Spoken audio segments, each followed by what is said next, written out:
Exactly. All right, Dana Osgood joins us in for Alan tonight. We were talking before. It's been a while since we've been outside, but we are hearing the humidity has dropped a little. I'm excited to walk out there based on what you're telling us. Yeah. Yeah, and we were just talking about how it feels so cold in the studio right now. It doesn't feel crazy hot outside anymore because of the dew point drop. But what I think we've been talking about just all day, most notable, it's that wildfire smoke.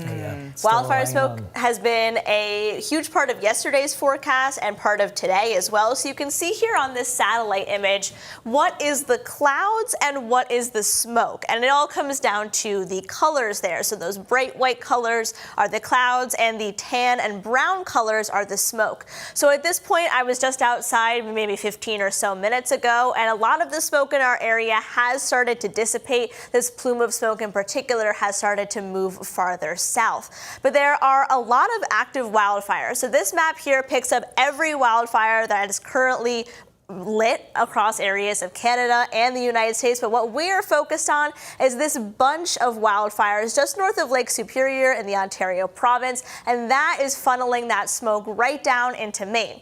So overnight tonight, again, the plume of smoke that we saw today is going to continue to push farther south into southern New England and New York, but it's not going to go away. We're going to have renewed smoke come back in, especially in southern Maine during the day tomorrow.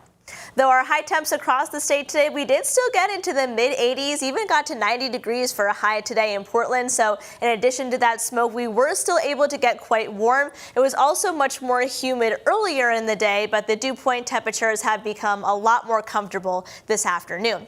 We didn't see a whole lot in terms of storm activity today. There's a couple of showers up in the Crown of Maine right now, and we had one thunderstorm that passed through Augusta and then through the Penobscot Bay area, but it is a mostly quiet afternoon across the state. We'll remain quiet overnight tonight, and then tomorrow we do have a renewed chance of showers and thunderstorms. This is a pretty basic cold front like you would see during the summertime. Most of those will come in during the second half of the day, but they'll start approaching areas of the mountains right around noontime and then move throughout the state during the afternoon. A couple of these could be a little strong with the potential for some gusty winds or some small hail, but this is typical thunderstorms in the summer that we're talking about here. And then once we get to about between 5 and 7 p.m., that's when most of that storm activity will wrap up and the front will push farther south. That will also likely push the rest of the wildfire smoke out of our area, and it looks like we'll get more sunshine, more legitimate non-hazy sunshine during the day on Friday. Friday looks like a really nice day. It'll be a little bit cooler, a little bit more comfortable, and the humidity is going to stay away. Then as we get into the weekend, though, we do have some changes and bringing in some more shower activity there.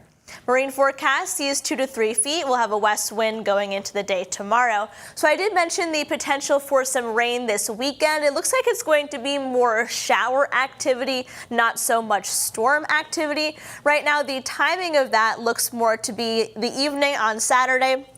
So perhaps areas of northern and down East Maine will end up getting most of Saturday being dry, and then that'll be overnight into early Sunday morning. So Brian and Amanda, we have not gotten a lot of rain so far this month, and I know that we have talked a lot this season about the drought taking a couple steps back.